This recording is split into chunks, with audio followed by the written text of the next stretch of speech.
नमस्ते दोस्तों, कैसे हैं आप सभी। उम्मीद करती हूँ बहुत अच्छे होंगे। आप लोगों ने इस टाइप की वीडियो हमारी जो है मातृशक्ति सम्मेलन का बहुत सारा वीडियो आप लोगों ने देखा होगा, लेकिन आज की वीडियो जो है इनके बारे में इनके ही मुख से सुनिएगा। बस थोड़ा सा ही मैं बताना चाहूँगी। इन्होंने अपनी पढ़ाई लंदन में की और लंदन में जब इनकी पूरी पढ़ाई ख़त्म हो गई, समाप्त हो गई, तो इन्होंने सोचा कि अपने देश में जा कर के कुछ अच्छा हमको करना है। तब ये वहाँ से जब वापस आई तो इन्होंने अपने यहाँ इंडिया के लिए, अपने इंडिया वालों के लिए बहुत कुछ किया और जो आप इनके ही मुख से सुनेंगे तो ज़्यादा अच्छा लगेगा। इसलिए मैंने बस थोड़ा सा इनके बारे में बताया है, बाकी इन्हीं के मुख से सुनिएगा। और इन्होंने कहा है कि भाई हिंदी बोलने में मुझे थोड़ी सी त्रुटि हो सकती है, तो इसलिए मैं आप सभी लोगों से पहले ही माफ़ी मांग ले रही हूँ। आप लोग माफ़ कीजिएगा। इतना सम्मान देने के लिए आप लोगों का तहे दिल से धन्यवाद। और इन्होंने अपने मुखार बिंद से इतने अच्छे अच्छे शब्द बोले हैं, इतने बढ़िया बढ़िया बातें बताई हैं कि मैं क्या ही बताऊं। काश सबकी सोच इसी तरह से हो जाती तो हमारे भारत की जो मर्यादा है वो बरकरार रहती। एक विदेश से पढ़ी हुई लेडी इतना बढ़िया ऐसे बताई हैं, उन्हीं के मुख से सुनिए आप। Thank you. आपने सम्मान किया है, बोलने के लिए आमंत्रित किया है, तो मैं कुछ एक दिलचस्प आंकड़े के साथ शुरुआत करना चाहती हूँ। एक अर्थशास्त्री ने शोध कार्य करके ये बताया है कि साउथ एशिया में शादी के समय लड़की के घर वाले लड़के के घर वालों को दहेज देते हैं, पर अफ्रीका के जंगल देशों में इसका ठीक विपरीत है। शादी के समय लड़के वाले लड़की वाले को के पेरेंट्स, लड़की के पेरेंट्स को लंदन रिटर्न है ना, देते हैं। लंदन से है ना। और इस अर्थशास्त्री ने इसका एक बहुत ही मतलब इंटरेस्टिंग, दिलचस्प जो है एक्सप्लेनेशन दिया है। और एक्सप्लेनेशन ये दिया है कि अफ्रीका में जो जमीन है वो बहुत है और उसकी तुलना में जनसंख्या कम है, तो लैंड टू लेबर रेशियो बहुत बड़ा है। और साउथ एशिया में इसका ठीक विपरीत है, जमीन की कमी है, जनसंख्या बड़ी है, तो लैंड टू लेबर रेशियो कम है।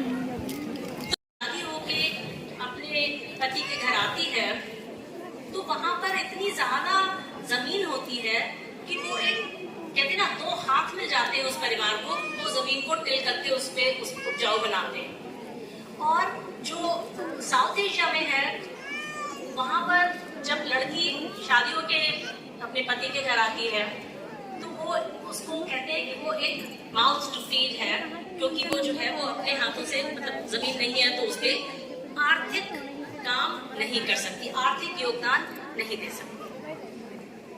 अब मुझे नहीं पता कि इसमें कितनी सच्चाई है, लेकिन there seems to be some ring of truth about it। तो यानी कि कहने का माने ये है, तात्पर्य ये है कि महिला किस हद तक आर्थिक योगदान भी देती है अपने परिवार में, उस पर कुछ हद तक निर्भर करता है उसको घर में क्या स्थान दिया जाता है। मैं ये नहीं कह रही कि ऐसा होना चाहिए, ये तो बहुत ही गलत है अगर ऐसा होता है, लेकिन वस्तु स्थिति कई जगह यही है कि महिलाएं जो आर्थिक रूप से अपने घर के पालन में, घर के रोजमर्रा के खर्चे में योगदान देती हैं, उनको घर में बहुधा ऊंचा ज्यादा सम्मान मिलता है।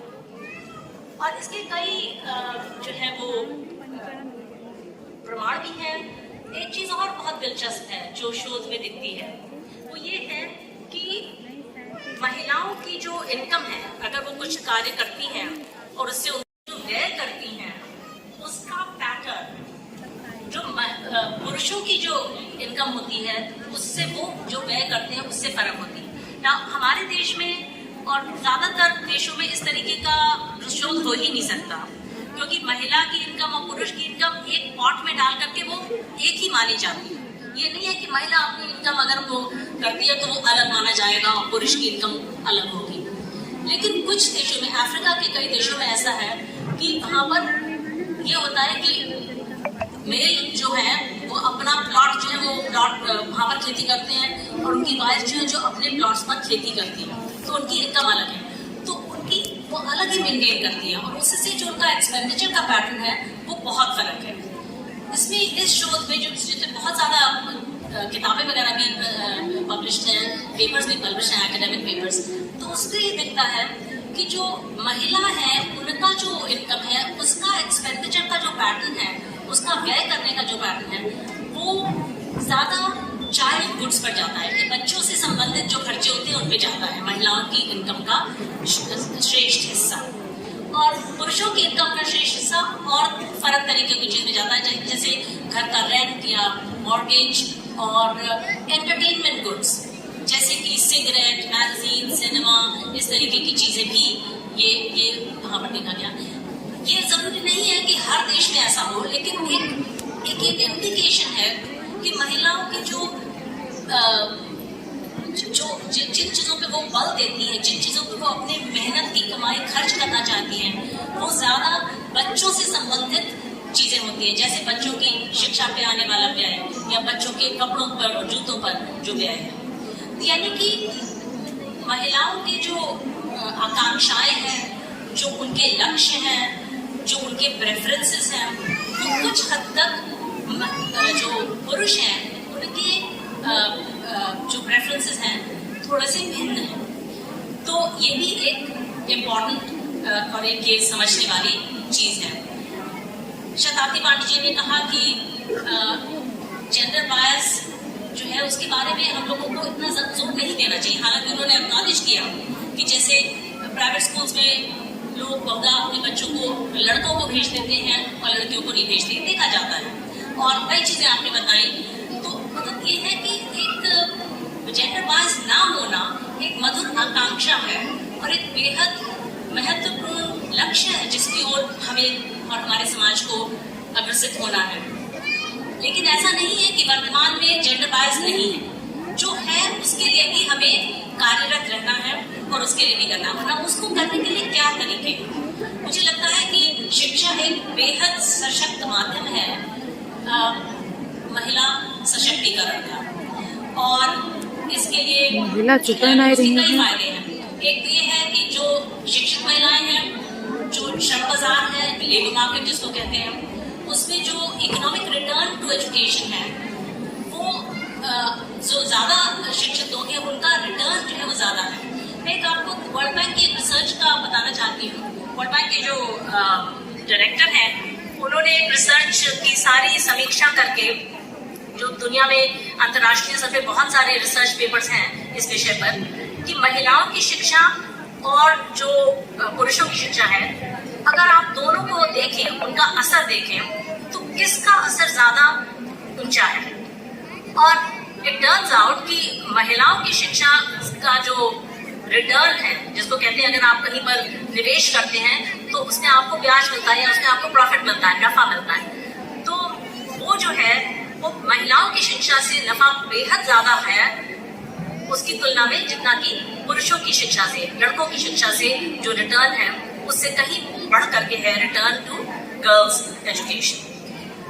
तो गर्ल्स की एजुकेशन से एक और बड़ा फायदा ये है कि क्योंकि उनका श्रम बाजार में जो इकोनॉमिक रिटर्न है, उनके जो भी वो काम करेंगे उसका हायर है, इसलिए उनको एक कहते हैं ना एक इकोनॉमिक इंसेंटिव मिलता है कि वो जब काम करती है तो उनको उनका रिटर्न हायर है। अगर वो ज्यादा शिक्षित है तो उसका रिटर्न हायर है। तो इस वजह से वो उनके लिए एक इकोनॉमिक इंसेंटिव भी है कि वो, जैसे हमारे यहाँ टोटल फर्टिलिटी रेट जो है, टोटल फर्टिलिटी रेट यानी कि किसी एक महिला को जो शादी के बाद से करीब 45 साल तक की उम्र में कितने बच्चे जो पैदा होते हैं, अगर उसका आप एवरेज औसत दें तो देश में कितना है। और हमारे फर्क प्रदेशों में भी बहुत उसमें फर्क है। दक्षिण भारत के प्रदेशों में ये जो टोटल फर्टिलिटी रेट है ये काफी कम हो गया है, 1.8, 1.9 की जो रिप्लेसमेंट लेवल है उससे भी कम हो गया है। और जो उत्तर भारत के स्टेट्स हैं, हमारे राज्य हैं, उनमें ये जो टोटल फर्टिलिटी रेट है अभी भी बहुत हाई है, और उत्तर प्रदेश में शायद सबसे हाई या सेकंड हाईएस्ट है टोटल फर्टिलिटी रेट। तो महिलाओं की शिक्षा से वो टोटल फर्टिलिटी रेट में भी कमी आती है, और उससे ये भी फायदा होता है कि जो जनसंख्या है उसमें थोड़ा तो एडजस्टमेंट होता है, जिससे कि जो पर्यावरण पर जो जोर है उसमें भी थोड़ी राहत मिलती है। और बच्चों को ज्यादा रिसोर्सेज दिए जा सकते हैं बच्चों की परवरिश के लिए, और बच्चों को महिला को अगर कम बच्चे हैं तो उसके घर में रह करके बच्चों की अच्छी परवरिश करने का ज्यादा मौका है। बच्चों को संस्कारिक रूप से जो उनकी परवरिश करने का, उसको ज्यादा समय देने का उसके पास अपॉर्चुनिटी होती है। कई चीजें हैं जो कही जा सकती हैं, और मैं इकोनॉमिक्स की प्रोफेसर होने के नाते मेरी रिसर्च भी थोड़ी बहुत इस एरिया में रही है इंडियन एजुकेशन के ऊपर, और इसमें जो लैंगिक समानता के बात है। अब जैसे अगर आप sex ratio in the population ले लिया, कि लिंग अनुपात जो है ये भी जो है वो यहाँ पर कई देशों में जो है वो ऐसा है कि जिससे प्रतीत होता है कि अगर जीवन तक इतनी बहुमूल्य चीज है जीवन, उसके अलावा भी और आउटकम्स है, जैसे जब आपकी दुनिया में है तो उसकी हेल्थ है, उसकी एजुकेशन है, उसकी अदर उसके वेलबींग के पहलू हैं, लेकिन अगर जीवन सबसे बड़ी जो चीज है उस तक में जो महिलाओं के प्रति जो एक बायस ही कह लीजिए कि मतलब पैदा होने के पहले ही उनको जो है उनका अस्तित्व मिटा देना, तो ये जो लैक ऑफ इक्वालिटी है, मतलब लड़कों को ज्यादा वैल्यू करना और लड़कियों को कम वैल्यू करना, ये बहुत ही, जैसे कि हमारे अन्य वक्ताओं ने बताया, बहुत ही डीप रूटेड है। इसके कई कारण हैं, जैसे कि बताया गया पराधीनता के भी, और कई जो है कारणों की वजह से ये हमारे देश में है। तो इसको मिटाने के लिए हमें बहुत प्रतिबद्ध रहना है। शिक्षण संस्थान जो है वो इसमें सबसे पहले तो वो संस्कार भरी हुई शिक्षा दें, एक अच्छे चरित्र निर्माण की शिक्षा दें, और वो महिला और पुरुष के समानता की शिक्षा दें, वो जो विकास के सही मुद्दे हैं उनकी शिक्षा दें। शिक्षा सिर्फ जो है वो सिर्फ कहते हैं एकेडमिक विषयों के ज्ञान तक सीमित ना रह जाए। शिक्षा एक बहुत बड़ी चीज है, इतनी संकीर्ण उसके एम्स नहीं हो सकते कि बस हर एक बच्चे को हर विषय का ज्ञान हो जाए और सब बच्चों को जो है 95% से 100% तक नंबर मिल जाए और अच्छी शिक्षा हो गई। ऐसा बिल्कुल नहीं है, दूर दूर तक नहीं है। और शिक्षा का जो परिकल्पना है वो बहुत ही ऊंची है और होनी चाहिए।